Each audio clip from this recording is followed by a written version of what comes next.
I don't care what that little screen says. She does not belong in this cabin."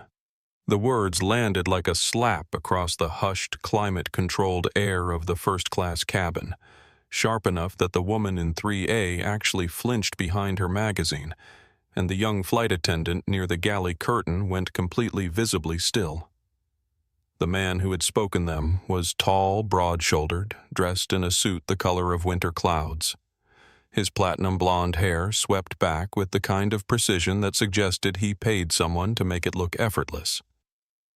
He was standing in the aisle of Atlantic Transatlantic Flight 94, one hand resting on the back of seat 2A with the casual ownership of a man who had never once in his adult life been told that something did not belong to him.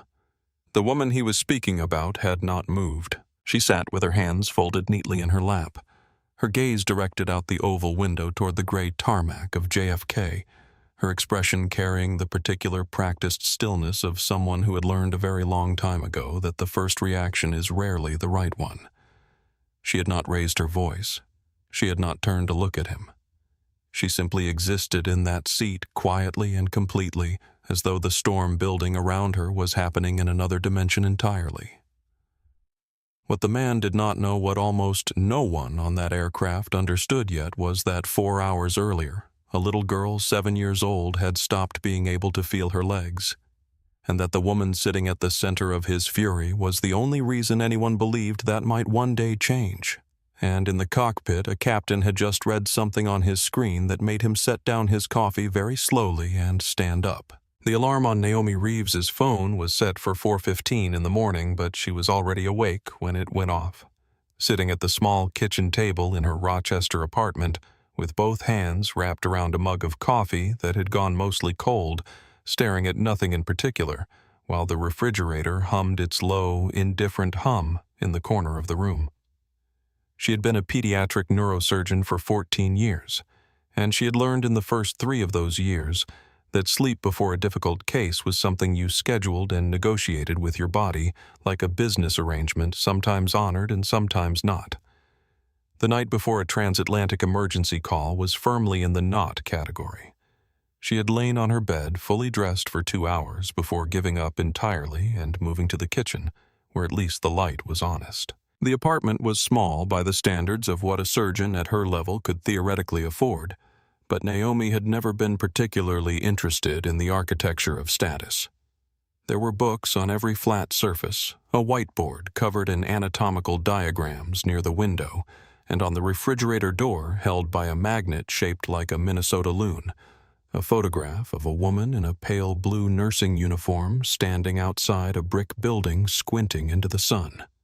Her mother, Claudette, 32 years old, in the picture caught between shifts at the community hospital in Baltimore, where she had worked 6 nights a week for the better part of 2 decades. Naomi had taken the photo herself when she was 9 with a disposable camera she'd gotten for her birthday, and she had carried some version of it with her ever since, through college, through medical school, through residency, in rooms so small she had to turn sideways to get past the bed because her mother's face in that picture was the face of someone who had already decided long before the deciding got easy what kind of person she was going to be. "You don't need them to believe in you, baby," Claudette had told her once, standing in the kitchen of their Baltimore row house while Naomi, 16, and furious after a guidance counselor had suggested she consider vocational training instead of pre-med, sat at that same kitchen table doing what she was doing now, staring at nothing and trying to talk herself down from the ceiling.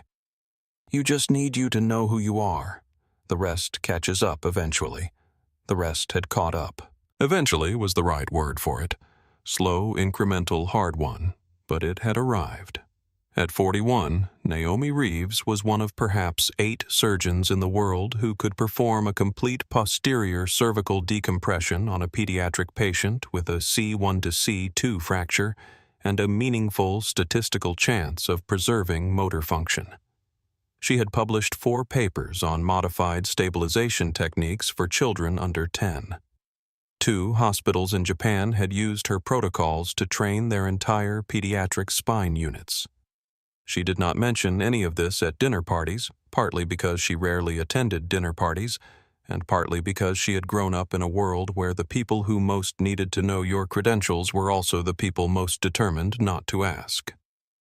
Her phone had rung at 3:40 a.m., 40 minutes before the alarm. An unfamiliar London number, and she almost let it go to voicemail but something in the pattern of the ring, or maybe just the particular quality of the darkness at 3:40 on a Tuesday, made her pick up.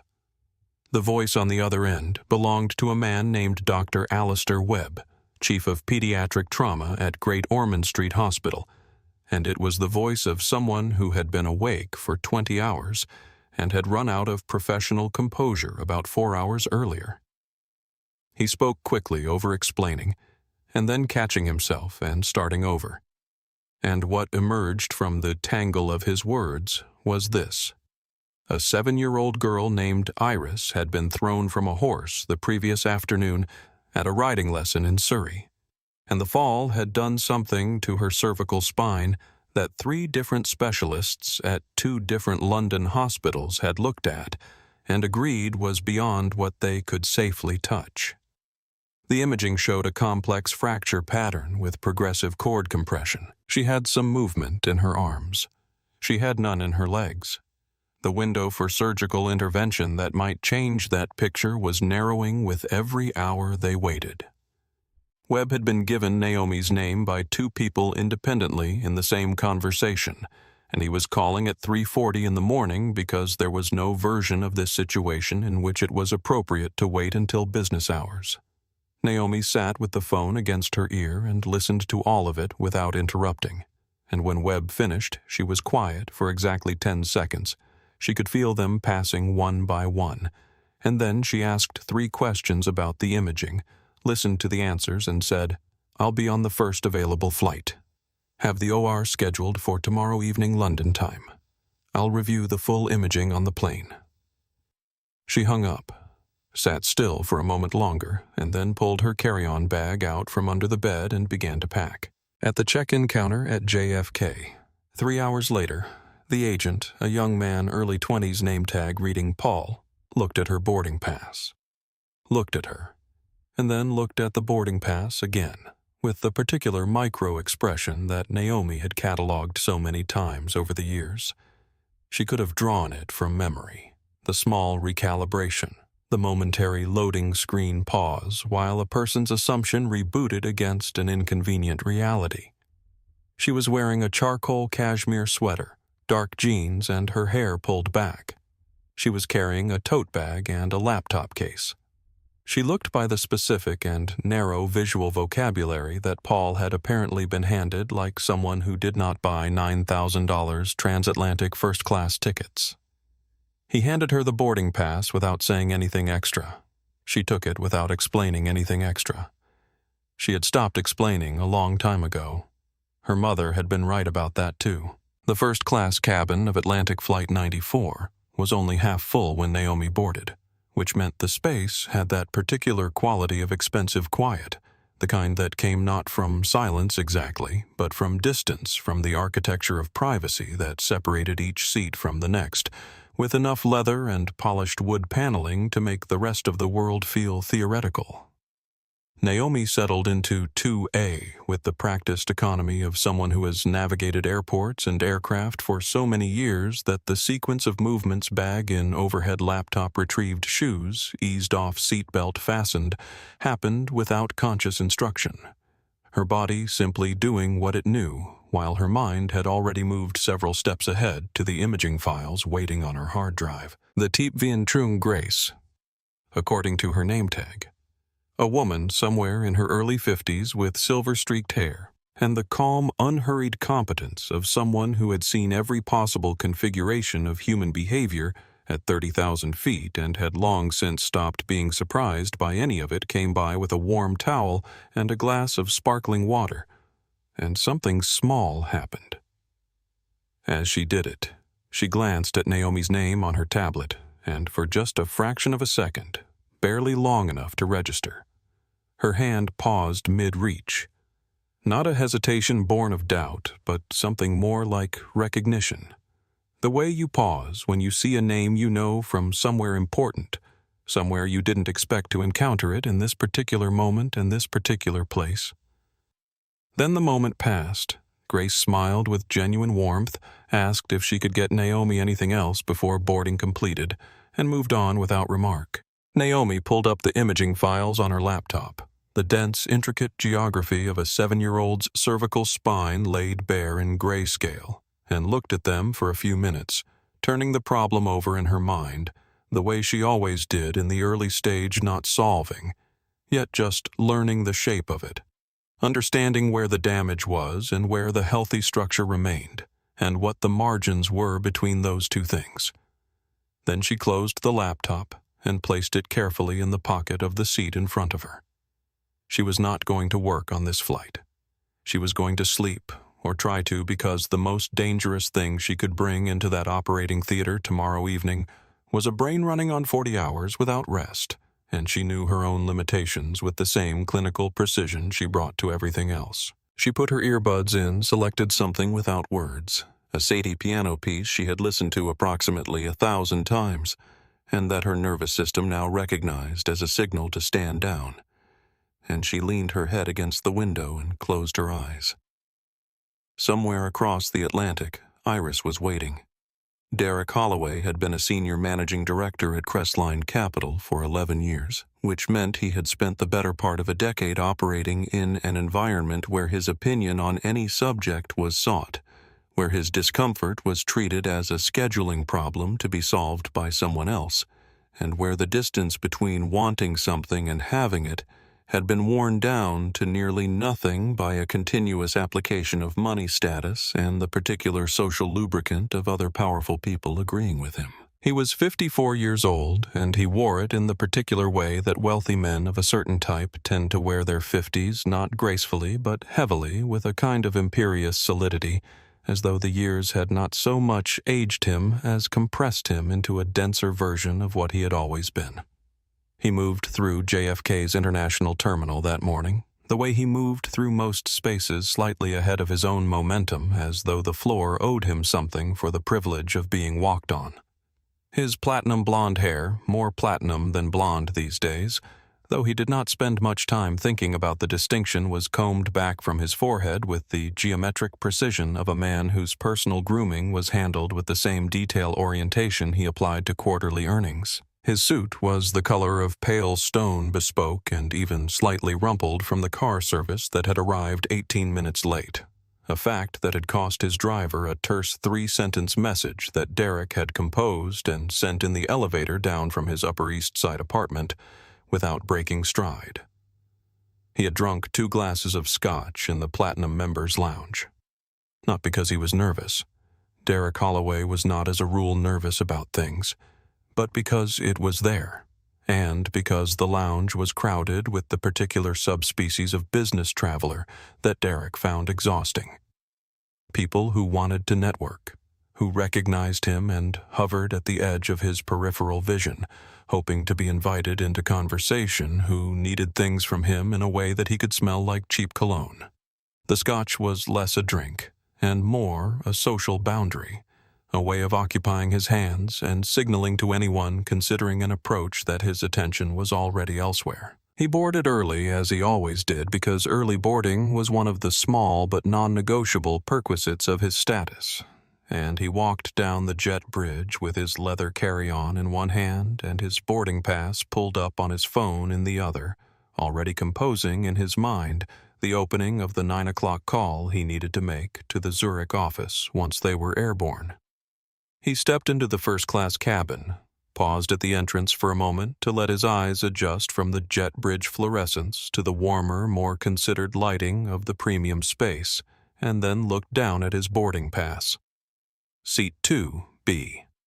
His gaze moved from the number on his phone to the row numbers on the overhead panels, found row 2, and then traveled naturally to the window seat 2A, where a woman was sitting with her eyes closed, earbuds in her head resting lightly against the oval window. The thing that happened in Derek Holloway's mind in that moment was not in his own internal narration what it actually was. He would not have described it to himself as prejudice, because Derek Holloway did not think of himself as a prejudiced man.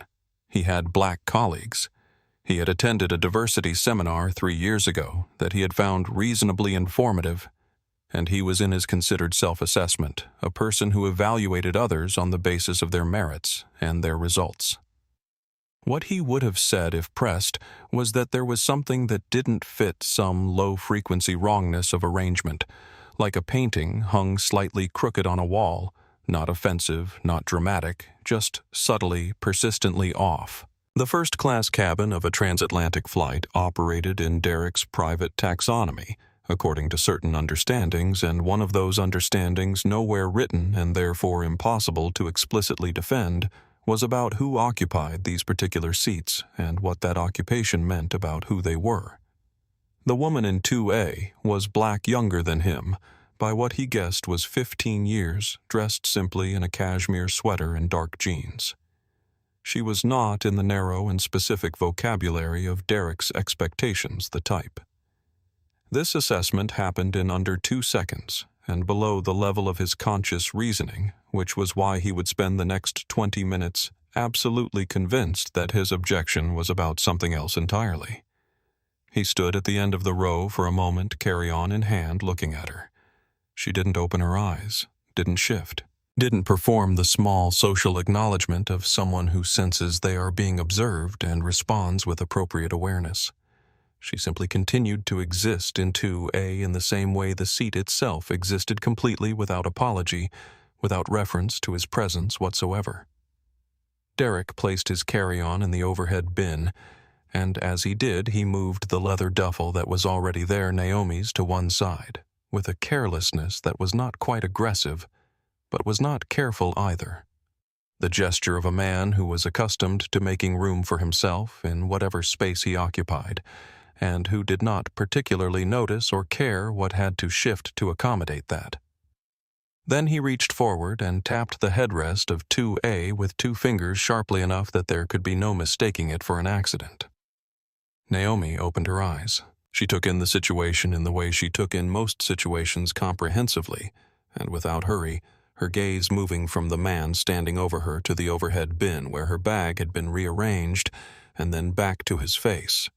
And in the few seconds of that assessment, she read him with the accuracy of long practice, the set of his jaw, the placement of his hand on the headrest, the particular quality of expectation in his expression, the way he was looking at her, not with curiosity, but with the flat, settled certainty of someone who had already decided what the answer was and was simply waiting for her body to catch up to his conclusion. She had seen this before. She had seen versions of this in hospital hallways, in funding meetings, in the faculty lounge of the medical school where she'd done her residency, in taxicabs and boardrooms, and first-class cabins, and every other category of place where her presence defied someone's unspoken expectations. She knew it the way she knew the anatomy of the cervical spine, not because she had read about it in a book, but because she had spent decades navigating it with her own body. The tiredness that moved through her in that moment was not the tiredness of today, not the 4 a.m. alarm and the sleepless night before it, and the weight of the case waiting for her in London. It was older than that. It was the tiredness of a woman who has spent 41 years being required to prove things about herself that nobody asks a man in a pale stone suit to prove, and who has done that proving anyway, consistently, and without visible complaint, because the alternative was to let the people who needed her to be less than she was win a victory they had not earned. She thought briefly and very specifically about Iris, 7 years old somewhere in a London hospital right now, and somewhere in the constellation of possibilities that existed between this morning and tomorrow evening was one in which Naomi arrived rested and focused, and in full command of every skill she had spent 20 years developing, and one in which she didn't. She pulled one earbud out, looked at the man standing over her seat, and waited. Derek Holloway smiled the smile of someone who has been waiting for acknowledgement and has finally received it. I think he said with the slow, deliberate enunciation of a man explaining something to someone he has already decided doesn't understand quickly, there's been some kind of mix-up. Naomi looked at him for a moment, not with hostility, not with the particular performance of patience that people sometimes mistake for weakness. Just looked the way she looked at a scan before she began to read it, taking in the full picture before deciding where to focus. "There's no mix-up," she said, her voice carrying the even, unhurried quality of someone who is used to being the calmest person in complicated rooms. "I'm in 2A. It's my seat." Derek's smile didn't disappear so much as it reorganized itself into something slightly less warm and slightly more certain. "Right. So..." He gestured vaguely toward the rear of the aircraft, a hand movement that managed to encompass economy, premium, economy, and everything that was not here in one fluid, dismissive arc.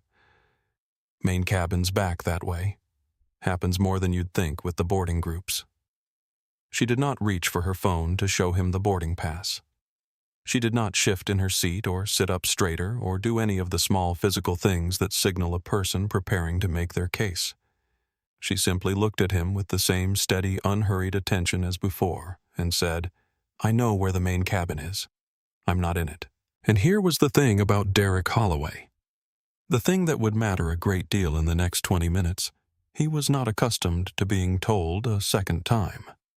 In his professional life, a first correction was a misunderstanding. A second was an obstacle, and an obstacle was something to be removed. He didn't experience it as escalation. He experienced it as problem-solving. "Look," he said, his tone dropping to something he probably thought of as reasonable and that landed somewhere considerably closer to condescending. "I've been flying this route for 6 years. I know how the boarding process works, and I know how the seating manifest gets mixed up when the boarding pass has my name on it," Naomi said, not interrupting exactly, but not letting the sentence finish either. "Seat 2A. Would you like to see it?" What happened in Derek's face at that offer was small but legible. A brief, involuntary tightening around the eyes, the expression of a man whose authority has just been quietly and very specifically declined to defer to. She wasn't being rude. That was the part he couldn't quite get hold of. She wasn't raising her voice. She wasn't gesturing dramatically. She wasn't performing indignation for the benefit of the surrounding passengers. She was just sitting in her seat and declining to pretend there was any reason she shouldn't be. Inside her own chest, in a place she had learned to keep very separate from her external register, the old familiar exhaustion moved through her like a current. Not the exhaustion of this morning or this argument, but the accumulated weight of every version of this conversation she'd had over the course of a lifetime. Every room where she'd had to prove her right to be in it before anyone would discuss why she was there. She felt it, recognized it, and then she thought of Iris again, the imaging on her laptop, the particular pattern of the fracture. The 7-year-old who didn't know yet whether she would ever walk across a room under her own power, and the thought functioned the way it was supposed to function, like a hand on her shoulder, like her mother's voice. "You know who you are. Don't let him use your energy for this." She held on to that, and she held on to her stillness. And she waited. Derek straightened slightly, the way people do when they've decided to move from informal to official. I'll tell you what he said, and the words had the clipped boardroom management quality of a man who has decided to involve the proper channels. "We'll just get a flight attendant over here and sort this out properly. I'm sure it'll only take a moment." He said this last part with the certainty of someone who has never once been the one who ended up being wrong when a flight attendant sorted things out, and the certainty was so complete and so unexamined that it was almost in its way impressive. He lifted his hand and signaled down the aisle, not a polite raise of the arm, but a snap of the fingers, sharp and summoning, and Naomi turned back toward the window because there was nothing further to be said. And the sky beyond the glass was an early morning gray that she found in this particular moment considerably more interesting than Derek Holloway's face. Jamie Osei was 26 years old and 7 months into her career as a flight attendant, which was long enough to have developed a functional sense of when a situation was going to be simple and when it wasn't. and the moment she saw the tall man in the pale stone suit snapping his fingers down the aisle of the first-class cabin with that particular expression on his face, the expression of someone who expects the problem to be the other person, she felt the specific quality of dread that comes from knowing you are about to be placed between two immovable things. She walked up the aisle with the customer service composure she'd been trained to maintain under pressure, her hands clasped in front of her, and by the time she reached row 2, she had already assessed the situation, in the way that young flight attendants learn to assess things fast. The man standing was large and expensive and visibly certain of himself. The woman seated was still and watchful, and wearing the expression of someone who has decided to let events unfold without her assistance. "Good morning, sir," Jamie said, the smile automatic and professional. "Is there something I can help with?" "Yes," Derek said, the word coming out with the precise, clipped assurance of someone filing a formal complaint rather than making a request. "There's been an error with the seating assignment." This passenger, he indicated Naomi with a gesture that managed not to be pointing, while still being unmistakably pointing, is in my row. "I'd like you to check her boarding pass and get her sorted into the correct seat." Jamie turned to Naomi, and something in the way Naomi was already holding her phone out calmly without annoyance with the particular efficiency of someone who has done this before, told Jamie everything she needed to know before she even looked at the screen. She looked anyway. Naomi Reeves. First class. Seat 2, A, Flight 94.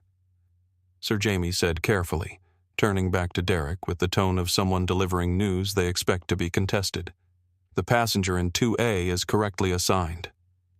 "Her ticket is—" "That's not possible," Derek said, not loudly, but with a finality that was designed to end the conversation, his voice carrying the flat, unequivocal quality of someone who has decided that the other side of this exchange is simply mistaken and needs to be corrected rather than heard. "I specifically requested this row. I am a Platinum Apex member with Atlantic, and I have been flying this route twice a month for 6 years, and there has never been." Sir Jamie tried again, her voice staying even through considerable effort. "Your seat is 2B, which is right here on the aisle." "I know where 2B is," Derek said, and now the volume had risen just enough, half a register, just enough to travel through the quiet of the cabin and reach the ears of the other passengers in the front rows without quite crossing the threshold of what could be formally described as shouting. "What I am telling you is that the system has made an error, and what I would like you to do is correct that error so that we can push back on time. Now, is that something you're able to manage? Or do I need to speak to someone more senior?" The question landed on Jamie like a physical weight, and she felt the particular pressure of it, the pressure of youth, of inexperience, of being 26 and 7 months into a job she needed, facing a man of 54 with platinum hair and a bespoke suit and absolute confidence in his own authority. She looked at Naomi, which was a mistake, because Derek noticed her looking, and it gave him something. "She's not going to help you," Derek said, and the shift in his voice in that moment was subtle but audible, a slight change in temperature, a hardening at the edges that turned what might have been impatience into something closer to contempt. "The bottom line is very simple. I paid full fare for this row. I have been a loyal customer of this airline for 6 years, and I am not going to sit for 9 hours next to—" He stopped, reorganized, started again. "There is a manifest issue. I would like it resolved. If you're unable to do that, I'd like to speak with whoever is in charge of this cabin." In the row across the aisle seat, 2D, a man named Walter Ashby had spent the first 5 minutes of this exchange with his copy of the Financial Times, raised at the precise angle required to read it, and had spent approximately none of those 5 minutes actually reading it. Walter was 67 years old, a retired appellate court judge who had presided over cases in 3 different jurisdictions over a 40-year career. and he had developed over those 40 years an extremely refined sensitivity to the particular quality of argument that presents itself as reasonable while being at its structural core something else entirely. He recognized the architecture of what Derek was doing, the careful avoidance of the direct statement, the reliance on implication, the manufacture of procedural grievance as cover for something that had nothing to do with procedure. And it produced in him the same sensation it had always produced in his courtroom. A very specific, very cold kind of patience. He lowered the newspaper 1 inch and looked at Derek Holloway over the top of it. Derek did not look back. Naomi, for her part, was looking out the window at the tarmac, and what was in her mind was not anger. Anger would come later. Maybe in a hotel room in London, when all of this was over, and she had the privacy to feel whatever she needed to feel, but something more like a clear, narrow focus on the distance between this moment and the moment she needed to reach, which was an operating table at Great Ormond Street Hospital sometime tomorrow evening, and every minute of the flight that was not airborne was a minute that did not exist in the recovery timeline she was already building in her head for Iris. She pressed her thumbnail lightly against the face of her watch and made a private note of the time. "I'd like to speak to whoever is in charge of this cabin as well," Derek said, again, louder now, officially loud, a volume that was no longer in any way deniable as a cabin disturbance. "And I'd like it to happen before we push back from the gate, please." Jamie turned and walked toward the galley with the careful, controlled speed of someone trying to look calm while moving as fast as possible, and the cabin of Flight 94 held its collective breath in the way that crowds always hold their breath when they know something is coming that cannot be unsaid. Grace Adeyemi had been flying for 27 years, which meant she had been a flight attendant for longer than Jamie Osei had been alive, and she had reached the point in her career where she could read a cabin disturbance from the change in air pressure alone, not literally, but close enough that the distinction didn't much matter in practice. She had heard Derek's voice from behind the galley curtain, and had known before she pulled it aside what she was going to find: a large, certain man and an unfair situation, and a younger colleague in the middle of it, trying to hold something together with politeness and professionalism alone. She stepped out into the aisle and walked to row 2 with the unhurried deliberateness of someone who does not need to announce themselves because they will be noticed when they arrive, and she arrived, and she was.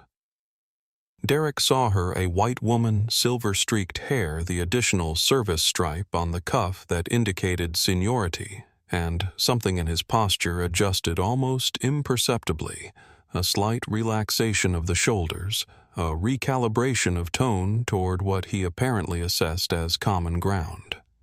He spoke to her with a different register than he had used with Jamie collegial, almost the voice of someone who believes they have finally found the adult in the room. "Thank you," Derek said, and the gratitude was real in its way, though what he was grateful for was the arrival of someone he believed would see things as he saw them. "I've been trying to explain to your colleague that there's been a seating error that needs to be corrected before we push back. I'm not trying to cause difficulty. I just need this handled properly, and I don't think I've reviewed the situation," Grace said, and the 3 words landed with such complete quiet finality that Derek's sentence simply stopped existing, the way a small fire stops existing when you cover it. She glanced at the tablet in her hand, then at Naomi, then at Derek, and her expression carried not judgment, but an absolute immovable clarity that was in some ways more difficult to argue with than anger would have been. "Dr. Reeves holds a valid, purchased first-class ticket for seat 2A. There is no error in the manifest." Derek's collegial tone evaporated. "There clearly is an error." He said the word clearly, carrying the particular weight that people give to words when they are using them to mean you are wrong, and I am telling you so in the most efficient possible way. I specifically requested. "Specific seat requests are preferences, not guarantees," Grace said, and she said it without apology and without edge, simply as a fact being stated because it was a fact. "Your seat is 2B. That seat is available and ready for you right now." I'd encourage you to take it so we can complete boarding and depart on time."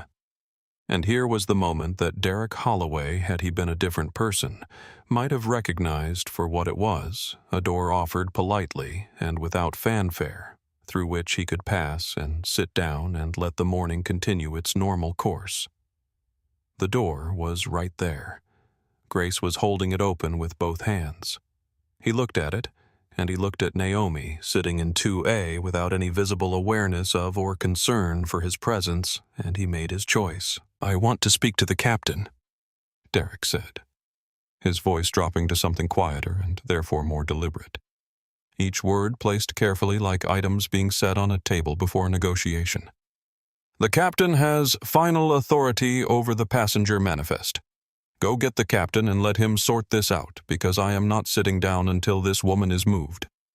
Grace looked at him for one more moment, the measured, unreadable look of a woman filing something away for later, and then she said, "I'll inform the captain," turned and walked back toward the galley and the cockpit door, with her hands folded in front of her, and her face giving nothing away at all.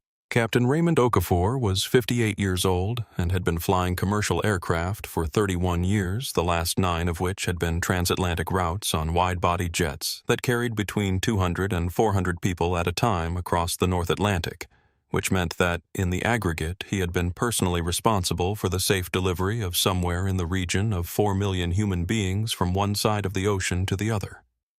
He did not think about this particular statistic very often because it was not a useful thing to think about. What was useful was the checklist, the instruments, the conversation with the first officer, the weather report, the pre-departure sequence, but it was available to him as a kind of background fact about the shape of his life, the way that long experience tends to become not a thing you reference, but simply a thing you are. He was working through the pre-departure checklist with his first officer, a capable and quiet man named Torres, who had been flying with Okafor for 3 years, when the knock at the cockpit door came Grace's specific pattern, 3 short and 1 long, which told him before he picked up the handset that it was something worth stopping for.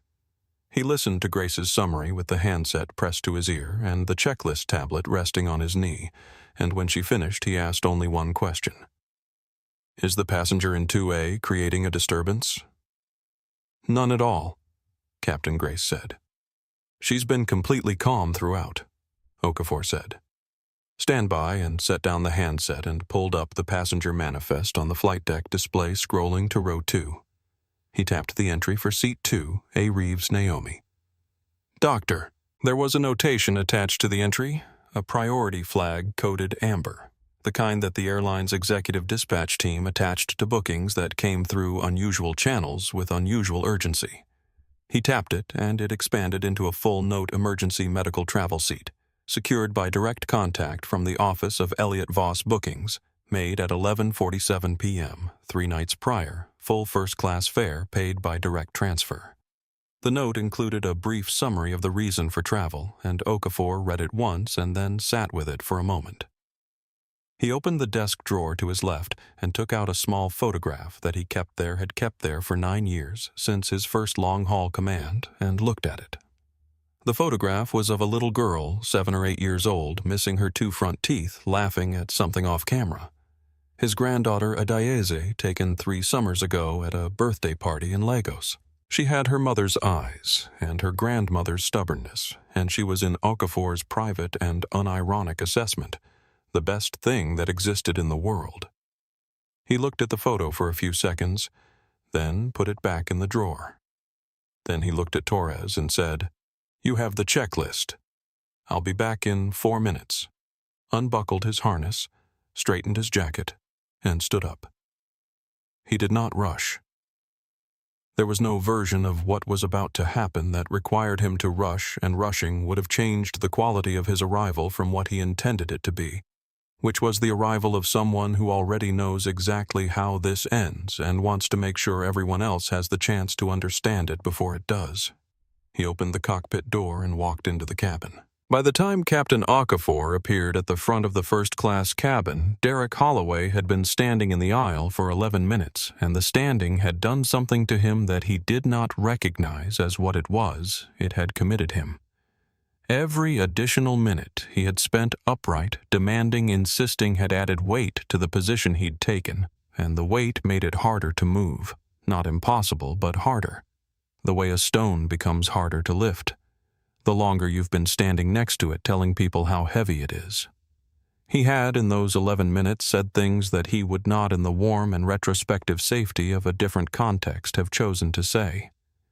He had told Jamie that her inability to handle a straightforward administrative error reflected poorly on her training. He had told Grace that he would be filing a formal complaint that would reach the VP level of customer relations before this aircraft lands. He had stated loudly enough for the passengers in the first 3 rows of premium economy to hear through the dividing curtain that he had never in 15 years of premium travel been expected to justify his presence in a first-class cabin to anyone. And the statement had a meaning that went well beyond its literal content, and every person within earshot understood that meaning and the understanding had settled over the cabin like a change in weather. Walter Ashby had at some point in the last 4 minutes set his newspaper down entirely. He was not performing attentiveness.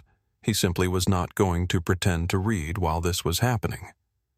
He looked at Derek with the calm, assessing patience of a man who had spent 40 years watching people argue and had developed in that time a very precise sense of which arguments were about what they claimed to be about, and which were about something else dressed in borrowed clothes. In the row behind him, the young couple who had been quietly recording on their phones continued to record. They had not announced this. They had not drawn attention to themselves. They simply had their phones resting on the armrests at angles that any reasonable person looking at them would have recognized, and Derek Holloway was the only person in the cabin who had not looked. Naomi had not looked either, but for a different reason. She was not recording. Derek was not watching other people record him, was not tracking the shifting mood of the cabin or calculating the degree to which his position was becoming untenable. She was looking out of the window at a fuel truck making slow progress across the tarmac, and she was thinking about the C1 to C2 junction of a 7-year-old's spine, and she was thinking about her mother, and she was thinking about what it costs to spend your energy on something that doesn't deserve it, and she was choosing actively, consciously, with the full weight of her experience not to. Derek heard the cockpit door before he saw it open, that particular mechanical sound, the release of the pressurized seal, and turned toward the front of the cabin with the expression of a man who has been waiting for reinforcements and believes they have arrived. He saw the captain step out, and for a fraction of a second, so brief it was nearly invisible, something complicated moved across Derek's face. He covered it immediately, smoothed his jacket, and pulled himself up to his full height. "Captain," he said, stepping forward into the aisle with the confident stride of someone moving to meet an equal, his hand coming up for the handshake that he was absolutely certain was coming. "I'm glad you came out. I'm Derek Holloway, Managing Director at Crestline Capital." Captain Okafor walked past him. Not around him, not with an apologetic redirect past him, the way you walk past a piece of furniture that is not in the right place, but that you'll deal with in a moment, moving with complete unhurried purpose down the aisle to row 2, where he stopped beside seat 2A and looked at the woman sitting there. Derek stood with his hand still slightly extended. The handshake, unreturned the introduction, unacknowledged, and the expression on his face cycled through several configurations before settling on something that it would be generous to call confused. "Doctor," Reeves Okafor said, and his voice in the quiet cabin was low and steady and carried the particular kind of authority that doesn't need to announce itself because it already fills the room. "I'm Captain Okafor. I want to apologize for what you've experienced since boarding." "Are you all right?" Naomi turned from the window and looked at him fully for the first time since she'd sat down in this seat with the calm, clear attention of someone who has been waiting for something real to happen and has just finally seen it. "I'm fine, Captain," she said. "I'd very much like to get in the air." The corner of Okafor's mouth moved, not quite a smile, but something adjacent to it. The expression of a man who agrees completely but has one thing to handle first. He turned slowly and with no particular urgency to face Derek Holloway. Derek had not moved from his position in the aisle. He was standing with his arms at his sides now, the handshake gesture long abandoned, and his face had gone through several more configurations and landed on something that wanted to be authority, but was underneath its surface beginning to show the first hairline fractures of a man who is starting to sense that the architecture of his position may not be as solid as he had assumed. "You wanted to speak to me?" Okafor said. It was not a question. "Yes," Derek said, and the yes had to be rebuilt from scratch. He could hear it himself, could hear that it was not the same. Yes, he would have produced 5 minutes ago, and he pushed through that awareness and kept going because stopping now was not an option he could locate. "Yes, there's been a consistent failure from your cabin crew to address a legitimate concern about the seating manifest, and I'd like—" "What is your concern about the manifest?" Okafor asked, his voice unchanged, quiet, even genuinely curious in the way that a surgeon is genuinely curious when a patient describes a symptom that tells them something important. Derek straightened. "My concern is that the passenger in seat 2A does not have a legitimately purchased first-class ticket, and I have been told repeatedly that she does, and I don't believe." "She does," Okafor said. "I've reviewed it myself." He paused just long enough. "Is that your only concern?" The question sat in the cabin air, and what it really meant, what everyone in earshot understood it to mean, was something that Derek could not answer honestly without ending any possibility of the outcome he wanted. And he knew it, and Okafor knew he knew it. And the knowing of the knowing was its own kind of verdict. Walter Ashby looked at his newspaper and did not pick it up. "Mr. Holloway," Captain Okafor said, and the way he said the name without title, without warmth, without the collegial affectation of one professional addressing another, carried a precision to it that cut through every layer Derek had wrapped around himself over the past 14 minutes. And, for the first time since he had tapped the headrest of seat 2, Derek Holloway was standing in a room where his name meant nothing more than his name. "I have reviewed the passenger manifest for this flight," Okafor continued. His voice pitched to carry through the cabin at a volume that was the exact opposite of secretive, not theatrical, not performative, just clear the way. Important information should be clear, and I have reviewed the priority notation attached to the booking for seat 2A. I'm going to share some of what that notation contains, because I believe it is relevant to the situation that has caused this delay. Derek opened his mouth. Okafor's gaze moved to him brief and absolute, and Derek closed it. 2 rows back, the young woman who had been recording touched her partner's arm without looking away from the front of the cabin. Walter Ashby placed his folded newspaper on the empty seat beside him as though he was making room for what was coming. Jamie, standing near the galley curtain, had her hands clasped very tightly in front of her, and was looking at the captain with an expression that, had she been able to see it on her own face, she would have recognized as the expression of someone watching. Something become right after a long period of being very wrong.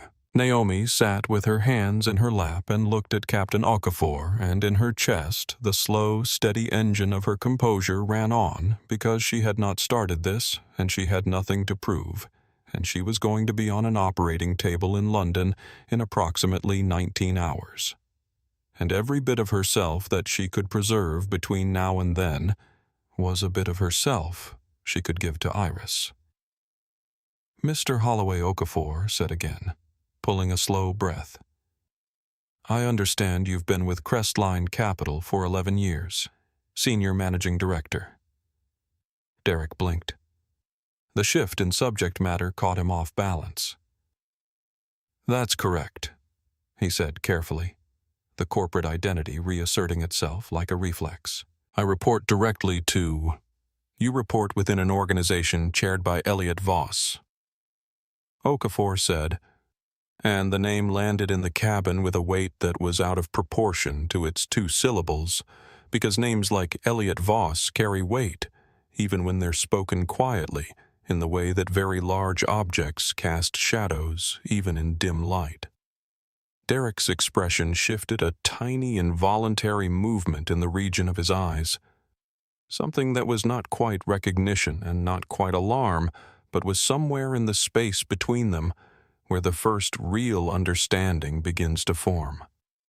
3 days ago, Okafor said, and his voice was steady, as the Horizon line, Mr. Voss's personal office contacted Atlantic Airways Executive Dispatch.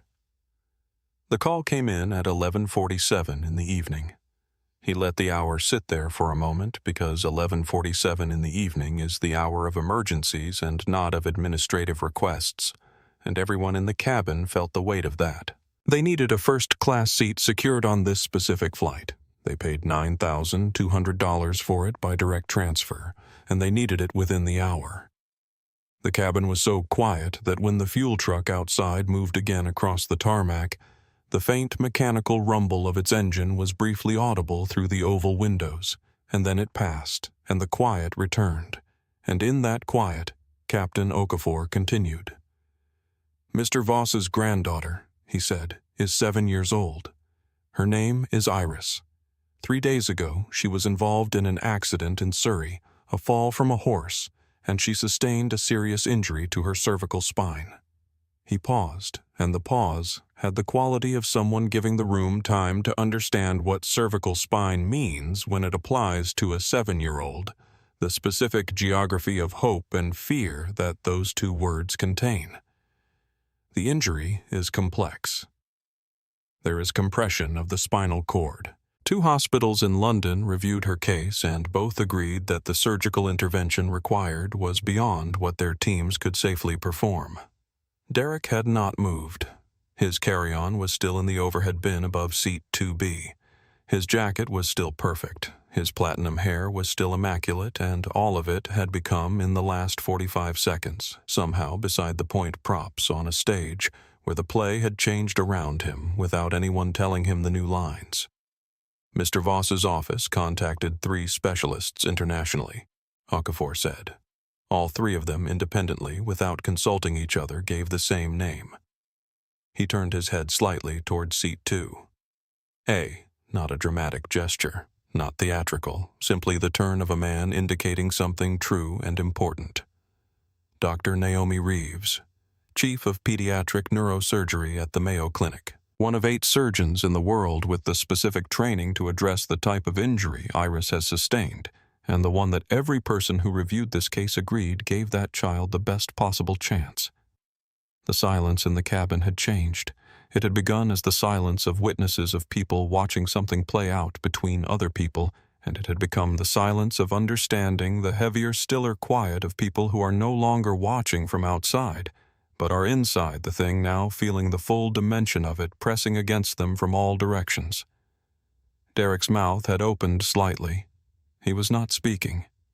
He was simply open in the way that a sentence is open when you've started it and then lost the second half, Doctor. Reeves boarded this aircraft.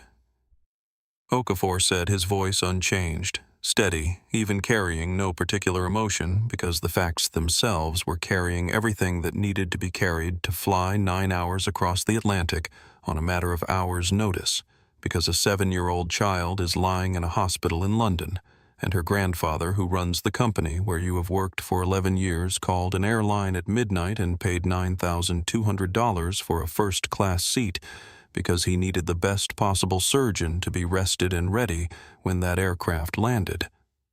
He looked directly at Derek Holloway. That seat, he said, is seat 2A. What came next happened in stages. The way significant things often do not all at once, but in a sequence of realizations, each one unlocking the next, each one worse than the one before it. And Derek experienced all of them in the course of about 10 seconds while standing in the aisle of a transatlantic first-class cabin with approximately 40 people watching him understand the full architecture of what he had done. He had looked at a woman sitting quietly in her seat and decided in under 2 seconds and without a single piece of evidence that she didn't belong there. He had then spent the better part of 15 minutes loudly and publicly insisting that she be removed, escalating through every level of cabin staff, invoking his corporate title, threatening careers, and demanding the intervention of the person now standing in front of him. And the woman he had spent 15 minutes trying to remove was the only surgeon on Earth who might be able to give a 7-year-old girl her legs back, flying at the direct and desperate request of the man who controlled Derek's professional life. These facts did not arrive in Derek's consciousness as a sequence. They arrived simultaneously like a door opening into a room with no floor, and the sensation of the arrival was visible on his face in a way that could not be controlled or managed or reframed, because there was no reframe available, because some truths are the wrong shape to fit into any version of the story where you come out looking acceptable. The blood left his face.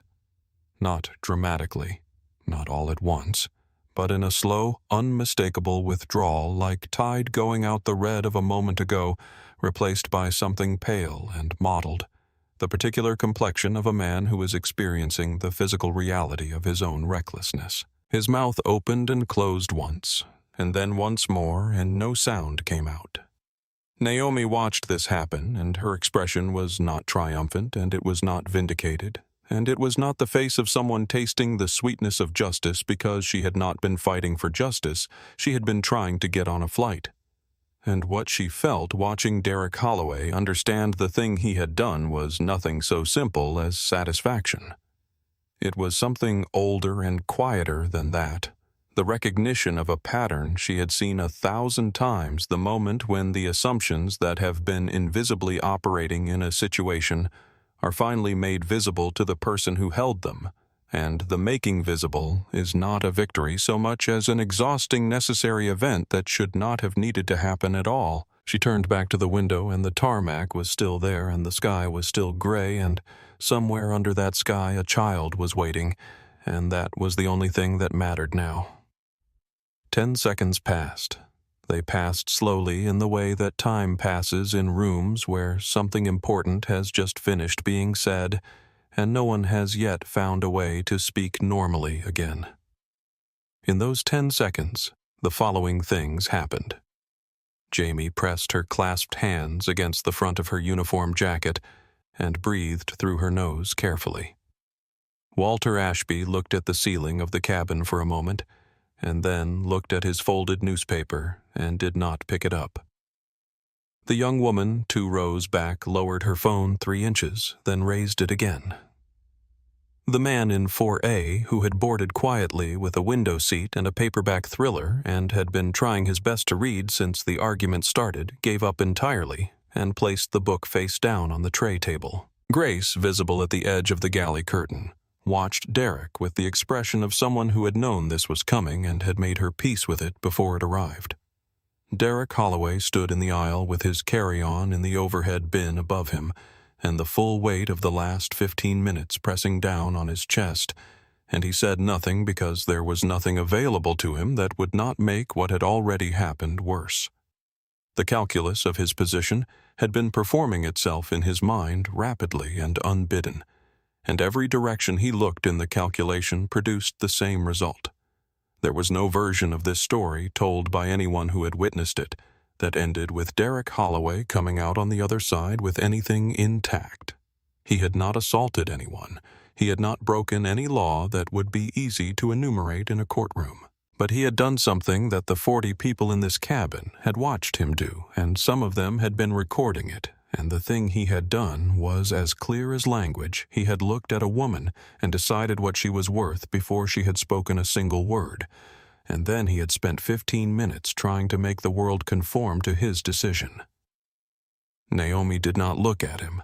She was looking out the window, her profile turned away, and the absolute composure of her posture, the straight back, the folded hands, the absence of any physical signal of distress or triumph, was in that moment more eloquent than anything she could have said. She had known from the moment he tapped her headrest that this was not really about a seat. She had known it, and she had chosen not to engage with the thing it was actually about, because engaging with it would have cost her something she needed for Iris, and Derek Holloway was not worth the cost. She was still making that choice. She was still here. She was still going to London. Walter Ashby picked up his newspaper, opened it to a page he hadn't been on before, and began at last to read. Captain. Derek's voice came back in a register that was several floors lower than the one he'd been using for the past quarter hour, quieter, stripped of its boardroom certainty, constructed now with something close to care, as though he was handling the words gently, because he understood for the first time that they could break things. I genuinely didn't know. I had no idea who she was. I was stressed, the morning was difficult, and I made a set of assumptions that You did, Okafor said, and the two words had the quality of a door being quietly and completely closed. I would like to apologize, Derek said, and he turned toward seat 2, toward Naomi's back, toward her profile, toward the cashmere sweater and the careful composure and the 14 years of expertise and the midnight phone call and the mother's voice and everything else she was carrying that he had decided in 2 seconds in the aisle of a plane did not amount to a presence he needed to accommodate. Dr. Reeves, I sincerely, Mr. Holloway, Okafor said, and his voice was not unkind, which was in some ways worse than if it had been, because unkindness can be argued with, and this could not. The apology you're describing is the apology that's possible now that you know who Dr. Reeves is. That's not the same as the apology that would have been available to you 15 minutes ago before you knew when she was simply a woman sitting in a seat she had paid for. Those are 2 different things. He let that sit for exactly as long as it needed to. I understand, Derek said, and his voice had the hollow quality of understanding that comes too late to change the shape of what understanding is responding to. He turned to Naomi again. She had not moved. She had not turned. She was sitting in 2A with the same stillness she had maintained through the entire encounter and in the context of everything that had just been said. That stillness was not passivity. It was a statement as clear and complete as any she could have made in language about where he ranked among the things she had decided to spend herself on this morning. She reached up slowly and without drama and placed her earbuds back in. The gesture was not theatrical. It was simply accurate. Derek stood for another moment in the aisle, the overhead bin above him, the seat below it, empty and waiting. The captain beside him and the cabin full of silent witnesses around him. And the moment lasted long enough for him to understand that there was no version of staying on this aircraft that preserved anything he cared about preserving. The apology hadn't worked, because the apology was aimed at the wrong thing. He had apologized for not knowing who Naomi was. He had not apologized, could not locate in himself quite yet the precise angle of approach required to apologize for looking at her and deciding instantly and without evidence that she was less than him. That was the thing he had done.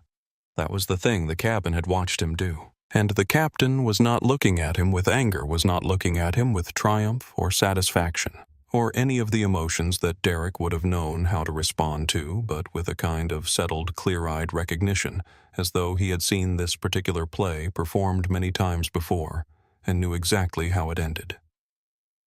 Mr. Holloway, Captain Raymond Okafor said, his voice carrying through the quiet of the first-class cabin with the same calm authority it had held throughout the same voice he would use to report turbulence or a change in altitude. The voice of someone who is simply describing what is true. You are no longer a passenger on this flight. Derek opened his mouth. Officers, Okafor said without raising his voice even slightly, are ready at the jet bridge. Please gather your carry-on. There is a particular quality to the silence of a crowd that has decided not to make a sound, and it is different from the silence of a crowd that has simply gone quiet, in the way that a held breath is different from a breath that has been exhaled. The silence that filled the first-class cabin of Atlantic Flight 94 as Derek Holloway reached up and pulled his carry-on from the overhead bin above seat 2B was that first kind of collective conscious, choosing not to speak, not to jeer, not to provide the catharsis of noise. Because the people who had watched this happen understood, in the way that people sometimes understand things all at once and without needing to discuss it, that the weight of what had just occurred required no amplification from them. 2 airport security officers were waiting at the top of the jet bridge as Okafor had said 2 uniformed figures whose presence there, which Derek had not registered when he boarded, had apparently been arranged sometime in the last few minutes with the quiet efficiency of people who know their part and play it without announcement. They did not grab him. They did not make a scene.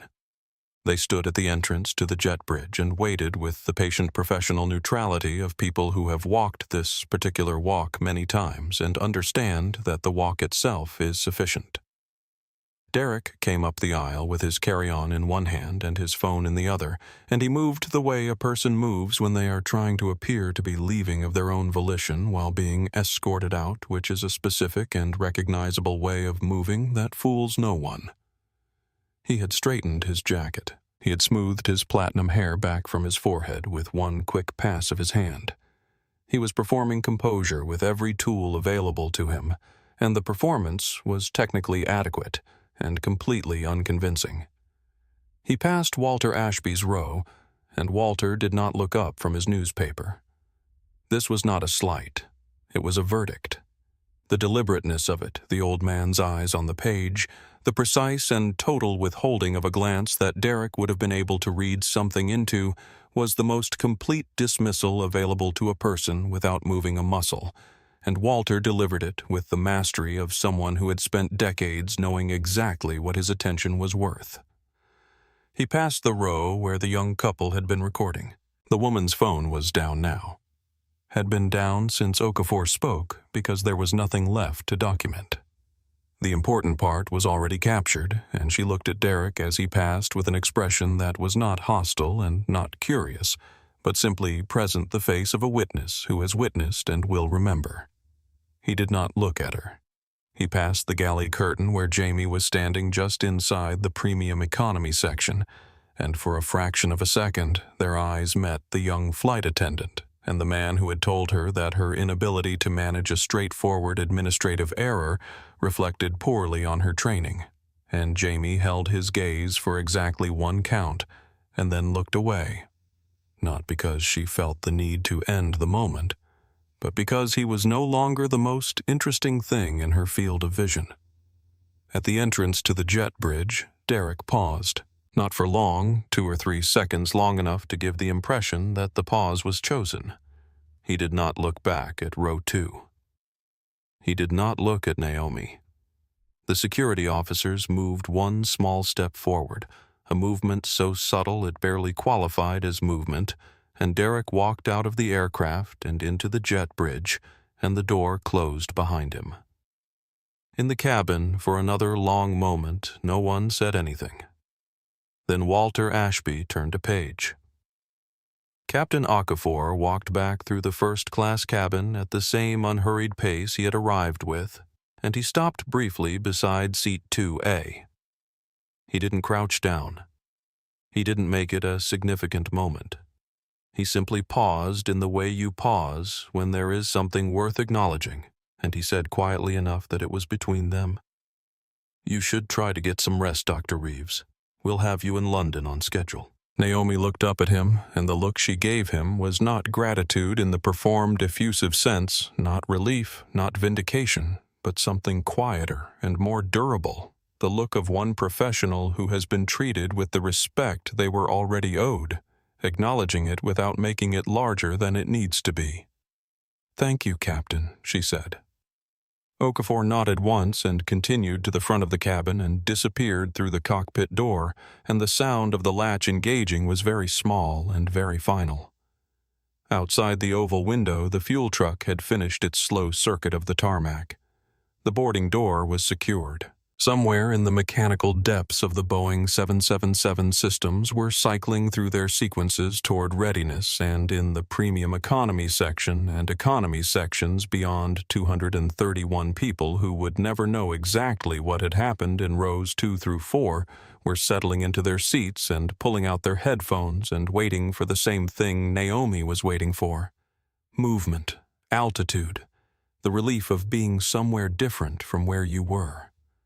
She leaned her head back against the seat, put her earbuds in, and found the safety piece again right where she had left it, patient and unhurried, like a small room with a light already on, and she closed her eyes.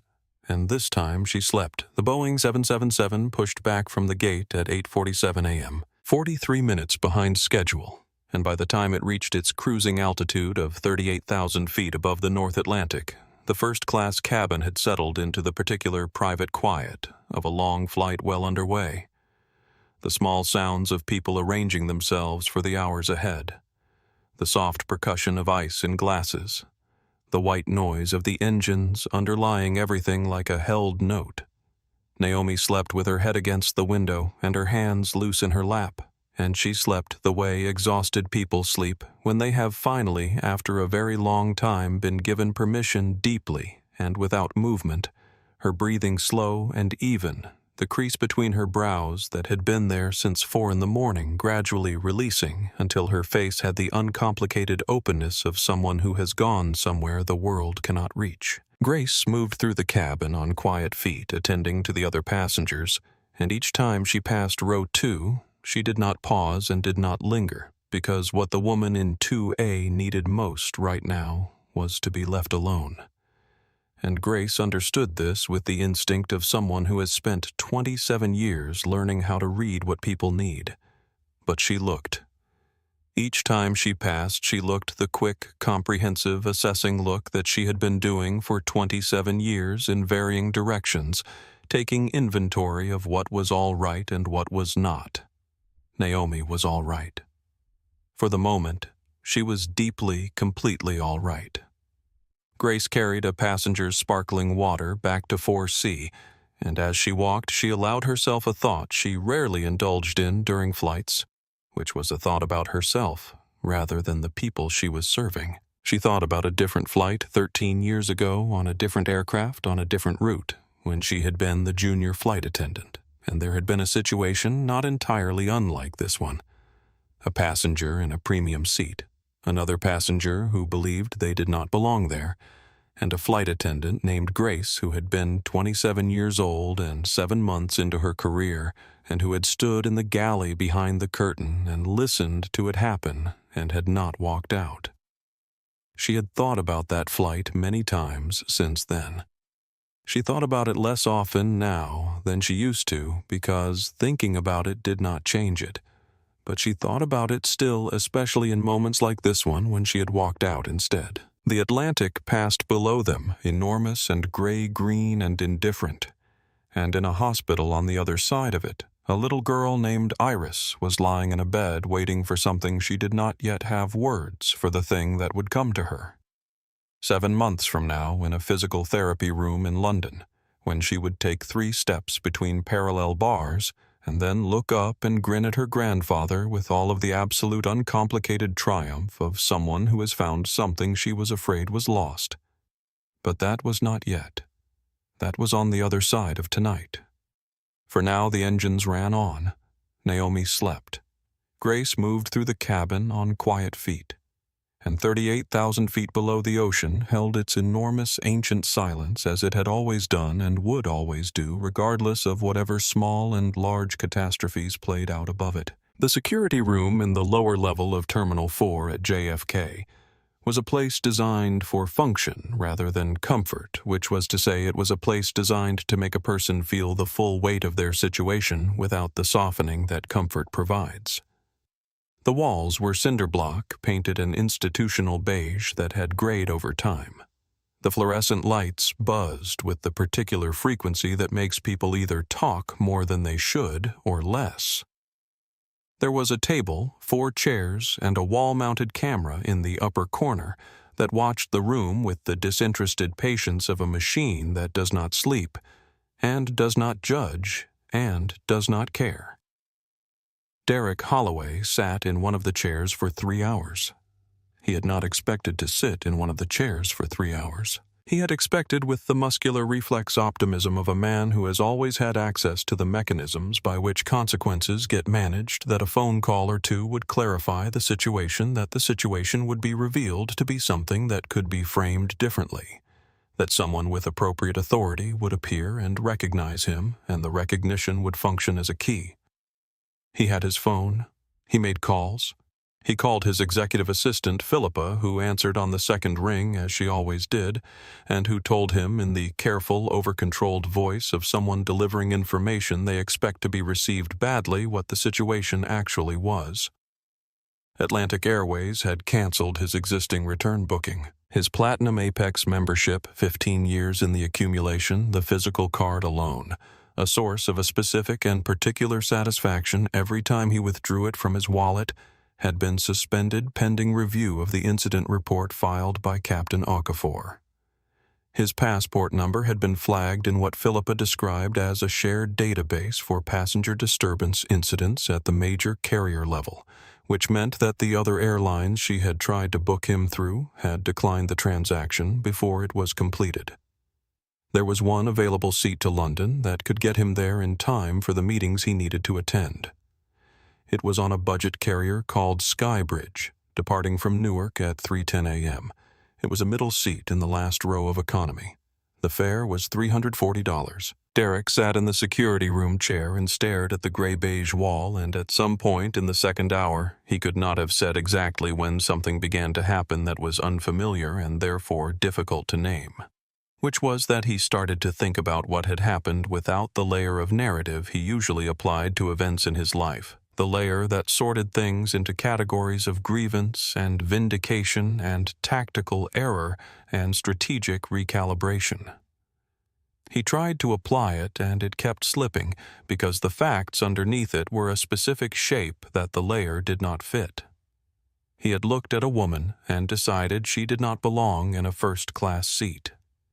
He had made this decision before she had spoken a word, before she had moved, before she had given him any information at all beyond the information contained in her face and her clothing and her presence. And then he had spent 15 minutes trying to remove her from the seat and the mechanisms he had reached for his title, his loyalty status, the implicit social contract he believed existed between men of a certain standing, had not worked, and they had not worked. Not because of a technicality or a system error, but because the assumptions underneath them had been wrong, and the wrongness had been visible to everyone in the cabin, and some of them had recorded it.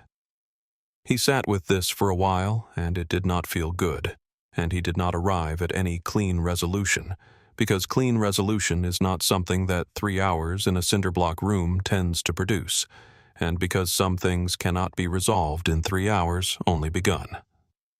At 2:30 a.m., he took a car service to Newark Airport. He bought a bottle of water at a kiosk because he was thirsty, and the kiosk was there, and there was nowhere else to go. He boarded Skybridge Flight 441, the last to board, walking the full length of the aircraft to row 44, and he put his leather carry-on in the overhead bin in the slightly panicked way of someone who has not traveled without priority boarding in 15 years, and is no longer certain there will be space, and there almost wasn't, and a flight attendant had to help him find a slot 4 rows back, and the help was given with the flat professional competence of someone for whom this was simply a task, and not an act of recognition, which it wasn't because Derek Holloway in row 44 was simply a passenger, and that was all. The child in the seat to his left was perhaps 18 months old and was in the particular state of exhausted distress that produces crying that cannot be controlled or reasoned with.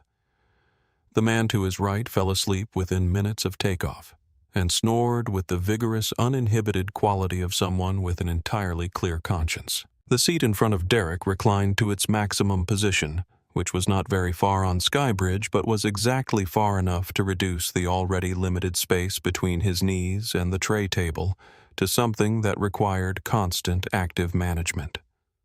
7 hours and 40 minutes. The child cried for 3 of them, then slept, then woke and cried again. Derek ate nothing. He could not sleep.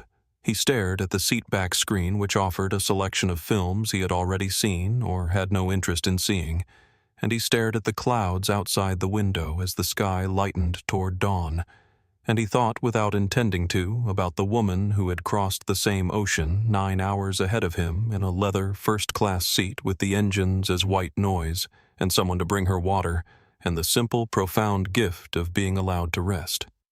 He landed at Gatwick at 11:40 a.m., 7 hours behind his original schedule. His suit was the same suit he had put on yesterday morning in his Upper East Side apartment, and it no longer looked like the suit it had been then. His platinum hair, unmanaged for 18 hours, had lost its geometric precision and said nothing in particular about anything. He took a taxi through morning London traffic, watching the city through the window, and when the taxi stopped outside the Crestline Capital London offices, he sat for an extra few seconds before getting out. Not because he was composing himself, it was too late for that, but because he was not yet ready for the next part, and the taxi was the last place before it. He got out, straightened his jacket, and walked inside. Great Ormond Street Hospital at night carries a specific kind of quiet that is different from the quiet of other buildings at night, denser in a way that is hard to articulate but impossible to miss once you've felt it. The quiet of a place where very important things are happening behind closed doors, where the ordinary proportions of importance have been rearranged, where a set of numbers on a monitor matters in a way that numbers almost never matter anywhere else.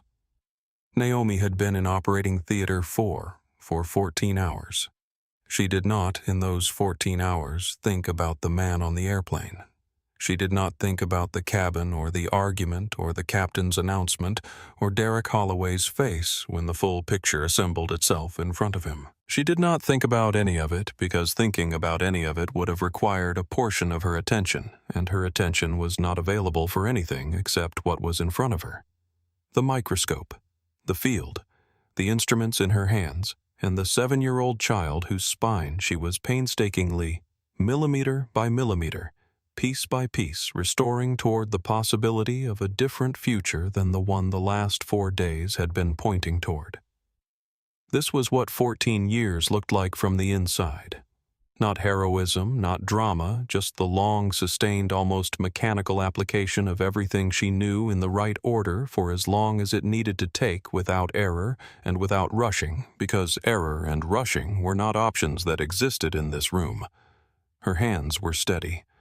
They were always steady. She had inherited steadiness from her mother in the same way she had inherited the quality of composure and the thing underneath composure that was not coldness but precision. The ability to feel what needed to be felt and keep it somewhere separate from the work, because the work needed all of it. The work was the whole point. The surgical team around her moved with the quiet efficiency of people who had trained for this and were doing it well, and she was grateful for them, and she told them so in the small, specific ways available in an operating theater. A nod, a word. The particular quality of trust communicated when a surgeon holds out a hand for an instrument and does not look down, because the instrument will be there. At 6:43 in the morning, she stepped back from the table, looked at what the imaging was showing her, and felt in her chest the specific clear sensation she had been working toward for 14 hours. The compression relieved the cord, freed the structure, rebuilt to something that might. Would she believed?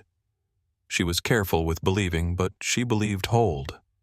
She said a few words to the team. She looked at the clock.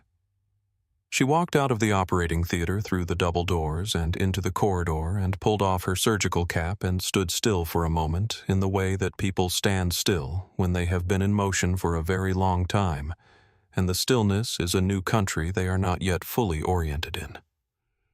Elliot Voss was in the family waiting room at the end of the corridor. He was 63 years old and one of the most consequential financial figures in the world, and none of that was visible in the man sitting in the plastic chair outside Operating Theater 4. What was visible was a grandfather. The ruined suit, the tie somewhere on the floor. The eyes that had been red and dry and red again through the night. the hands clasped between his knees with the simple, helpless posture of someone who has run out of things to do and can only wait. He looked up when Naomi came through the doors, and he stood up fast, the urgency of it overcoming the stiffness of a night spent in a plastic chair, and he looked at her face, and he read it because faces like the one Naomi was wearing at that moment are not difficult to read if you are looking for the right thing. "The compression is relieved," Naomi said, and her voice was steady, as it always was, steadier than the rest of her because her voice had been trained to be. "Iris is stable. The spinal cord is decompressed and our preliminary checks on motor response are giving us good results." She held his eyes. "She will need months of rehabilitation. It will be hard work. But Mr. Voss," she paused just long enough, "she is going to walk again." Elliot Voss's knees went first. He sat down into the plastic chair heavily, one hand coming up to cover his face, and then the hand was not enough, and both hands were not enough, and he wept in the open, unguarded, entirely unself-conscious way that people weep when the thing they have been most afraid of turns out not to be the thing that happens. Not quiet crying, not the contained variety, but the full physical release of terror that has been held tightly for too long and has finally been given permission to stop. Naomi sat down in the chair beside him and waited. The way she always waited, present, quiet, without the performance of comfort that would have been inappropriate and intrusive, simply there, because being there was what was needed. After a while, the weeping slowed, and Voss straightened and wiped his face with the back of his hand and looked at her with an expression that belonged to a man who has just understood something important about the scale of his own gratitude. "Whatever you need," he said, and his voice had the raw, scraped quality of someone who has used it in ways it was not designed for. "Whatever the department needs, whatever the research needs. Name it." "I want to see her wake up," Naomi said. "That's enough." Voss nodded, and for a moment they sat together in the corridor outside the operating theater. Two people who 12 hours ago had been strangers and were now connected by something that did not need a name. Then Voss said quietly, "My team told me there was a situation on the flight." Naomi looked at him. She was not going to pretend it hadn't happened, and she was not going to perform distress about it, and she was not going to use it as anything other than what it was, a thing that had happened, described accurately to a man who had asked. "One of your senior managing directors at Crestline," she said. "He took issue with my presence in the first-class cabin and spent approximately 15 minutes trying to have me removed. The captain handled it." Voss was very still. "His name," he said. "Holloway," Naomi said. "Derek Holloway." Voss absorbed this. He sat with it for a moment in the way he sat with things that required decisions, not impulsively, not with the anger that was clearly there and clearly enormous, but with the controlled deliberateness of someone who has learned over a very long career the difference between reacting and deciding. Then he took his phone from his jacket pocket and made 2 brief calls, and Naomi heard the calls without listening to them, heard the names of people, the tone of short, exact instructions given clearly, and then Voss put the phone away and looked at her. "I'm sorry," he said. "I'm sorry that happened. I'm sorry it has happened in every room like that one that you've ever walked into." Naomi looked at him for a moment. "Thank you," she said, and she meant it, and then she stood up because Iris was in the recovery room, and she needed to check on her. And there was a team debrief in 40 minutes, and she had been told that Dr. Webb had arranged for a room at a hospital apartment facility nearby where she could sleep before the evening follow-up, and all of these things needed to happen in order. She picked up her bag and she walked down the corridor toward the recovery ward, and the fluorescent lights above her were very bright and very steady, and she did not look back. The elevator to the executive floor of Crestline Capital's London offices moved too slowly.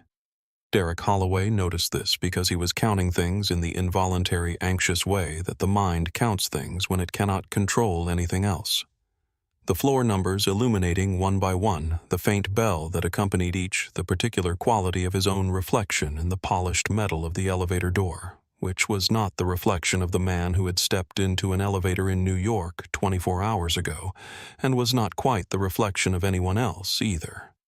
He had prepared on the taxi ride from Gatwick a version of events. He had rehearsed its shape, its emphases, its strategic omissions, the airline's unreasonable response to what was at its core a straightforward matter of customer expectations, the manifest confusion that had created an ambiguous situation, the stress of a delayed departure and a communication breakdown with cabin staff. He had built it the way he always built narratives that needed to be built from the materials available, shaped toward the outcome required, delivered with the kind of confidence that makes people reluctant to probe the seams. The elevator reached the executive floor. The door opened. He walked out. The boardroom at the end of the hall was where the merger preparation meetings had been scheduled, the room where he should have been sitting 18 hours ago, where the deal team from the other party would have been, where lawyers and analysts and the careful collaborative machinery of a major acquisition would have been moving through its sequence. He had rehearsed for those rooms. Those rooms were rooms he knew how to be in. He pushed open the heavy door and stopped. The boardroom was empty except for one person. Elliot Voss was sitting at the head of the conference table in a chair that had been placed at an angle not facing the door directly but turned slightly the way someone sits when they are not expecting to receive a guest but are prepared for one. He was 63 years old, and he had spent the night in a hospital corridor in the plastic chair outside an operating theater, and none of that had diminished him in any way that Derek could identify. If anything, the opposite was true, because the sleeplessness and the grief and the particular tempering that comes from a night spent on the edge of losing someone irreplaceable had burned away whatever was performative in the man and left only what was real, and what was real was formidable. He looked at Derek when Derek came in. He did not speak. He simply looked with the contained, very cold attention of someone who has already made every decision that needs to be made, and is now simply waiting for the conversation to catch up to the decisions.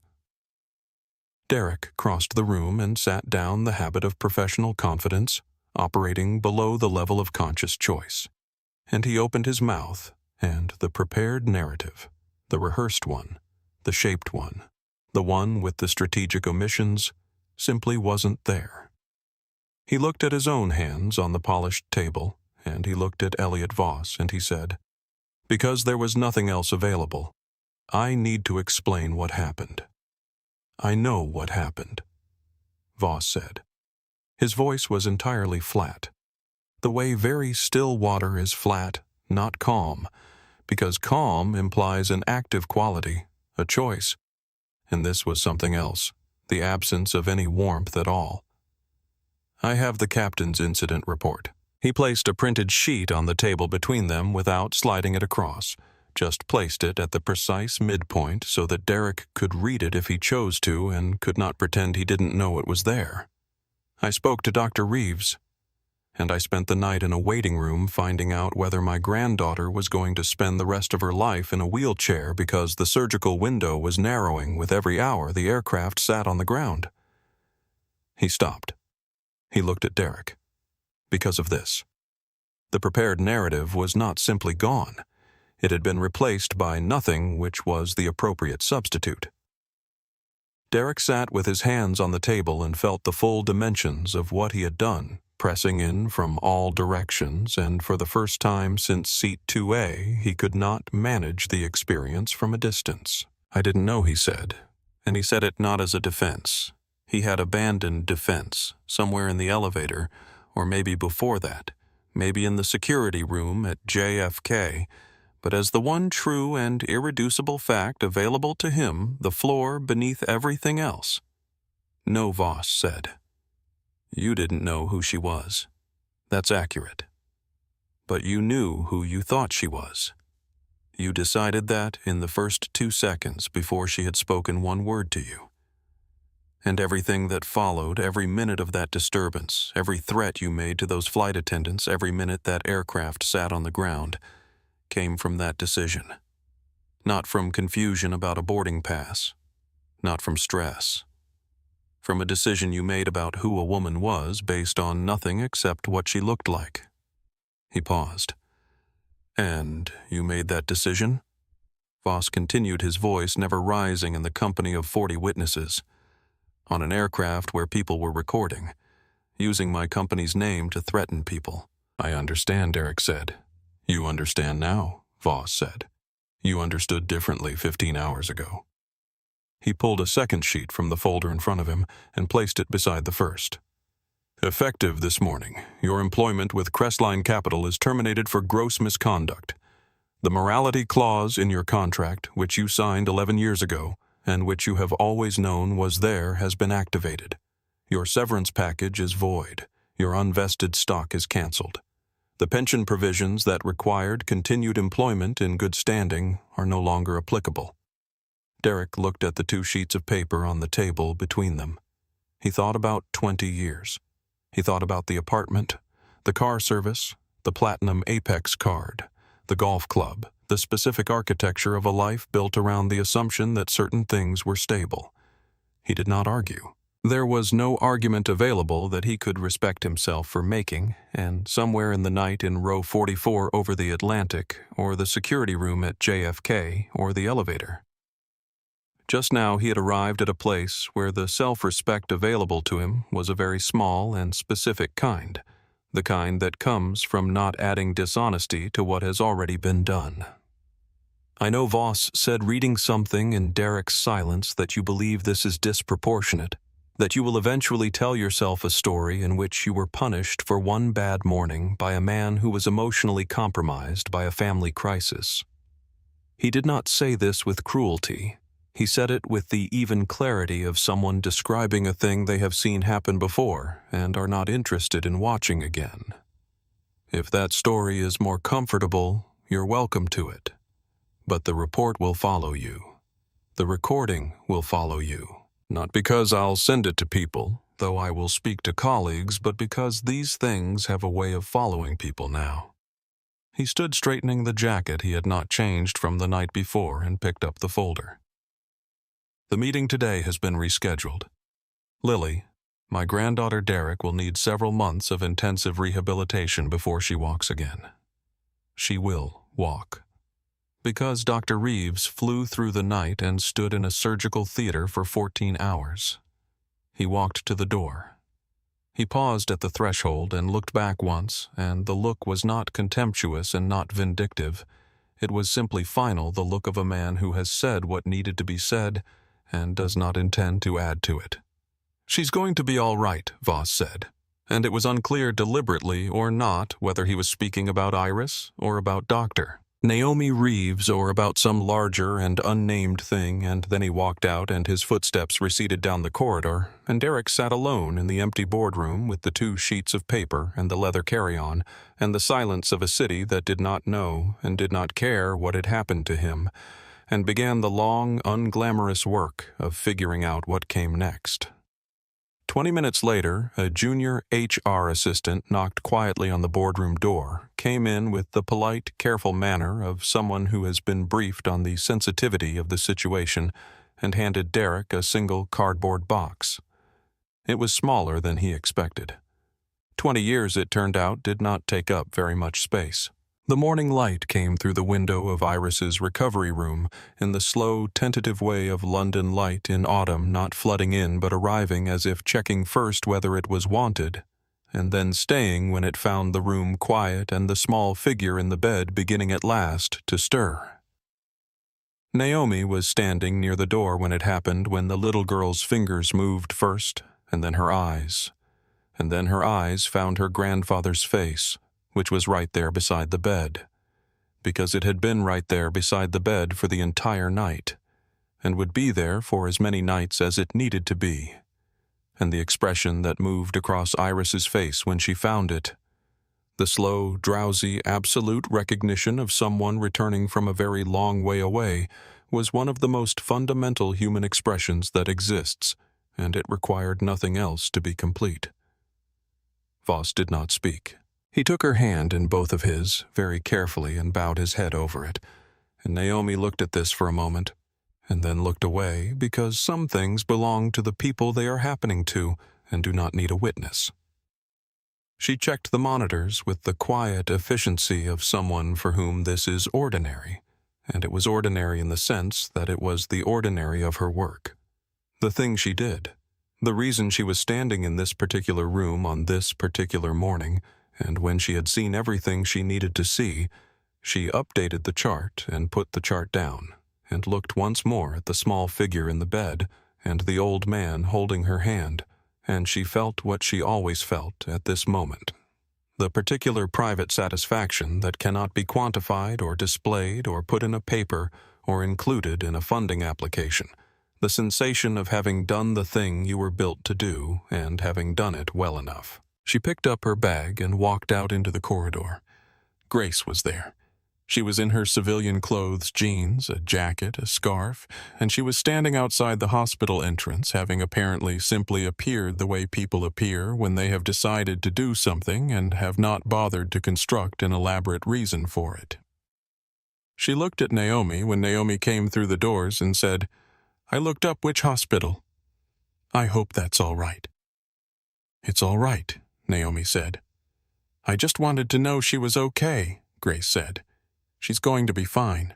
Grace nodded, and they stood for a moment in the morning light on the pavement outside Great Ormond Street Hospital. And then Grace said, "Do you want coffee?" And Naomi said yes. And they walked together down the street looking for a place that was open. Two women in a city that did not know their names, and the morning went on around them, and the city went about its business, and the story continued the way stories continue, after the significant part is over. Not with fanfare, not with a statement of what it all meant, but with coffee and a bit of cold air and whatever comes next. Derek Holloway's name appeared in a viral video that weekend, the cabin recording 94 seconds long, watched by 11 million people in 4 days. But he did not watch it himself, and by the time it peaked, he had already made the first of the phone calls that the following months would require. And the phone call had gone as he expected, and the one after that had gone similarly, and he was beginning to understand that some things cannot be managed from the other side, and can only be worked through from the front, which was a slow and uncomfortable education, but was possibly the only real one available to him. Iris took her first steps 6 months later, 3 of them between 2 parallel bars in a rehabilitation room at Great Ormond Street, laughing. She did not know the name of the woman who had flown through the night to give her that laugh back. She didn't need to. Naomi was in a different operating theater by then, her hands steady as they had always been doing it again.